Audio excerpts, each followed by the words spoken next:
আমি ট্রাই করছি ভাই, জেন্টল প্যারেন্টিং আমার বাচ্চার জন্য না। জেন্টল প্যারেন্টিং ট্রাই করেছো? হ্যাঁ। আচ্ছা, উদাহরণ দাও তো দু একটা। ওকে, আজকে সকালের কথাই বলি। সকালবেলা আমি ফোনে কথা বলছি, তখন সে আমার দিকে একটা খেলনা ছুঁড়ে মারলো। খেলনা গিয়ে লাগলো আমার মাথায়, এখনো মাথা ব্যথা করছে। আমি কিন্তু ওকে বকা দিয়ে নাই, আমি সুন্দর করে বসে বুঝাই বললাম যে বাবা মারতে হয় না, মারামারি করতে হয় না। বুঝাই বলার পর সে হাসি দিয়ে আবার আমাকে মারলো, একই খেলনা দিয়ে আবার একই জায়গায় মারলো। তারপরে মাথা গরম করি নাই, ঠান্ডা করে মাথা ঠান্ডা করে আবার বুঝাতে গেলাম, তখন সে হাসি দিয়ে আবার মারতে লাগলো। তখন দিলাম একটা ধমক, তখন গিয়ে সে চুপ করলো। আরেকদিনের কথা বলি, বাইরে যাচ্ছি সবাই, ওকে নিয়ে যেতে হবে, ওকে রেডি করানোর জন্য পিছিয়ে পিছিয়ে দৌড়াচ্ছি, আর তাকে কোনোভাবেই ধরা যাচ্ছে না, সে কোনোভাবেই রেডি হবে না, জামা কাপড় পরবে না। তারপর শেষমেশ থেকে জোর করে ধরে কান্নাকাটি করিয়ে তারপর জামা কাপড় পরাতে হলো। আরও আছে শোনো, টিভি দেখতে দিলে তাকে যতই বুঝিয়ে বলি সে কোনোভাবেই টিভির সামনে থেকে উঠবে না। কান্নাকাটি টিভিটা যেই অফ করবো সে কান্নাকাটি জুড়ে দেবে, মাটিতে গড়াগড়ি খাওয়া। এরপর আমরা ল্যাপটপ দেখলেই সে ল্যাপটপ খুলবে, নিজে নিজে সেটা কিবোর্ড চাপাচাপি করবে। আমার কয়েকটা কিবোর্ডের বাটন নষ্ট হয়ে গেছে, আমি অফিসে কাজ করতে পারছি না ঠিক মতন। আরও উদাহরণ দিব? আচ্ছা আচ্ছা, আমি বুঝতে পেরেছি, আর বলতে হবে না। তুমি যেটাকে জেন্টল প্যারেন্টিং ভাবছো ওটা জেন্টল প্যারেন্টিং না। এটা অনেকেই ভুল বোঝে, জেন্টল প্যারেন্টিং মানে শুধু জেন্টলি কথা বলা আর বাচ্চা যা চাবে তাই দিয়ে দেয়া না।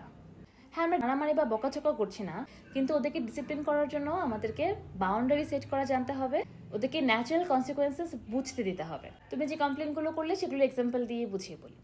প্রথমত, যখন তুমি ফোনে কথা বলার সময় তোমাকে খেলনা ছুঁড়ে মারলো, বিভিন্ন কারণে মারতে পারে। বাচ্চারা কখনো অ্যাটেনশন সিক করার জন্য কিছু একটা ছুঁড়ে মারে, কখনো ওদের ফ্রাস্ট্রেটেড হলে। যেহেতু তুমি বললে যে ও হাসি মুখে খেলাটা ছুঁড়ে মারছিল এবং তুমি বুঝিয়ে বলার পর আবার সে হেসেই সে কাজটা আবার করছিল, হতে পারে এটা অ্যাটেনশন সিকিংয়ের জন্য। এবং তুমি যখন ওকে বুঝিয়ে বলছিলে ওটাকে সে মজা হিসেবে বা খেলা হিসেবে নিয়েছে, সে কারণে সে আবার একই কাজ করতে গিয়েছে। প্রথমত ওকে জিজ্ঞাসা করতে হবে যে ও কেন জিনিসটা ছুঁড়ে মেরেছে। যদি ও বুঝিয়ে বলতে সক্ষম হয় ভালো, যদি বুঝিয়ে বলতে না পারে, যদি দুষ্টুমি হাসি দেয় বা দুষ্টুমি করছে এটা তুমি বুঝতে পারো, তখন ওকে বলা যে আমাকে মারছো, আমি ব্যথা পাচ্ছি, আমাকে আর মারা যাবে না।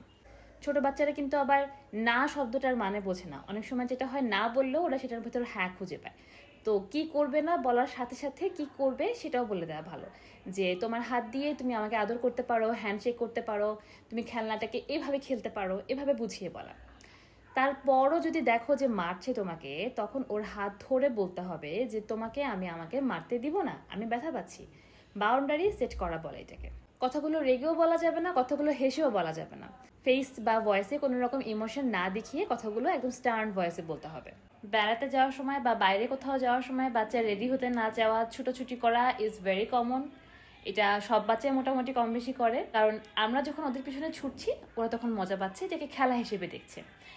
তখন ওদের অ্যাটেনশন ড্র করার জন্য ওদেরকে একটু সিলি ভয়েসে বা ফানি ভয়েসে বা একটু মজা করে ওদেরকে যদি বলা যায়, ওদের অ্যাটেনশন ড্র করা যায়, বা কাপড় চোপড় পরাকে যদি একটা কম্পিটিশন বা একটা গেম হিসেবে ওদের সামনে প্রেজেন্ট করা যায়, তাহলে কিন্তু এটা মাঝে মাঝে কাজ করে। সবসময় একই টেকনিক কাজ করবে এটা কিন্তু কোনো গ্যারান্টি নেই। এক একটা টেকনিক অ্যাপ্লাই করে করে দেখতে হবে যে কোনটা কাজ করছে। এটা নিয়েও আমার একটা কন্টেন্ট আছে, সেটার লিঙ্ক আমি কমেন্টে দিয়ে দিব। টিভি নিয়ে যে কথাটা বললে, এখন দেখো, তুমি কোনো একটা কাজ খুব মনোযোগ দিয়ে করছো, সেই কাজটাতে যদি কেউ তোমাকে ডিস্টার্ব করে, তোমার অবশ্যই সেটা ফ্রাস্ট্রেটিং লাগবে, অবশ্যই তুমি বিরক্ত হবে। কিভাবে একটা বাচ্চাকে টিভি বন্ধ করে দেওয়ার কিছুক্ষণ আগে থেকে রেডি করা যায়, মেন্টালি প্রিপেয়ার করা যায়, এবং কিভাবে এটাকে একটা রুটিনের মধ্যে আনা যায় যাতে রেগুলার বেসিসে ও বুঝতে শেখে যে কখন টিভিটা বন্ধ করে দিতে হবে, ওর কাছে এটা ফ্রাস্ট্রেটিং না লাগে, ও ট্যান্ট্রাম থ্রো করার সুযোগ না পায়, সেটা নিয়েও কিন্তু আমি একটা কন্টেন্ট বানিয়েছি, সেটার লিঙ্কও আমি ভিডিও কমেন্ট বক্সে দিয়ে দিব।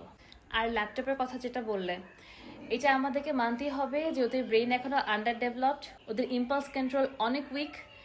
ল্যাপটপ, মোবাইল, ঘড়ি, চশমা, অফিসে কাগজপত্র, এই ধরনের দরকারি জিনিসপত্র আমাদেরকে ওদের হাতের নাগালের বাইরে রাখতে হবে একটা সার্টেন এজ পর্যন্ত।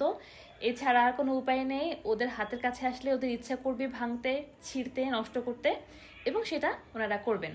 তাই আমাদের কি নিজ দায়িত্বে আমাদের দরকারি দামি জিনিসগুলোকে ওদের হাতের নাগালের বাইরে রাখতে হবে।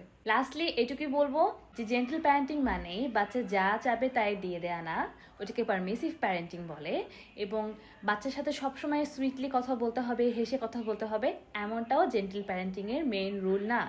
জেন্টল প্যারেন্টিং এর রুল হচ্ছে মারামারি বকাঝকা না দিয়ে ভায়োলেন্স ছাড়া কিভাবে আমরা নিজেদের ইমোশনকে রেগুলেট করে শিশুটাকে তার ইমোশন রেগুলেট করতে হেল্প করতে পারি, বাউন্ডারি সেট করে এবং ন্যাচারাল কনসিকুয়েন্সেস ওদেরকে বুঝতে দিয়ে ফেস করতে দিয়ে।